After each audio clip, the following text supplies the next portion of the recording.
Pada Selasa 1 April 2025, militer Tiongkok menggelar latihan militer besar di area dekat Taiwan yang meningkatkan kekhawatiran regional.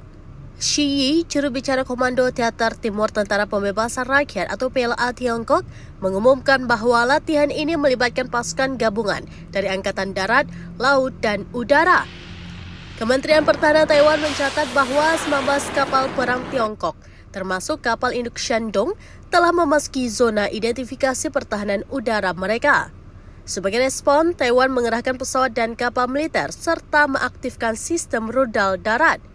Latihan militer ini diyakini sebagai pesan peringatan tegas kepada Presiden Taiwan Lai Ching-te untuk tidak mendorong kemerdekaan formal bagi Taiwan. Meskipun tindakan ini menuai kritik internasional, Tiongkok menegaskan bahwa latihan tersebut sah dan diperlukan untuk menjaga kedaulatan serta persatuan Tiongkok. Mereka berpendapat bahwa latihan militer ini yang merupakan yang terbesar di awal tahun 2025 penting untuk tujuan tersebut.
Download Tribun X sekarang, menghadirkan lokal menjadi Indonesia.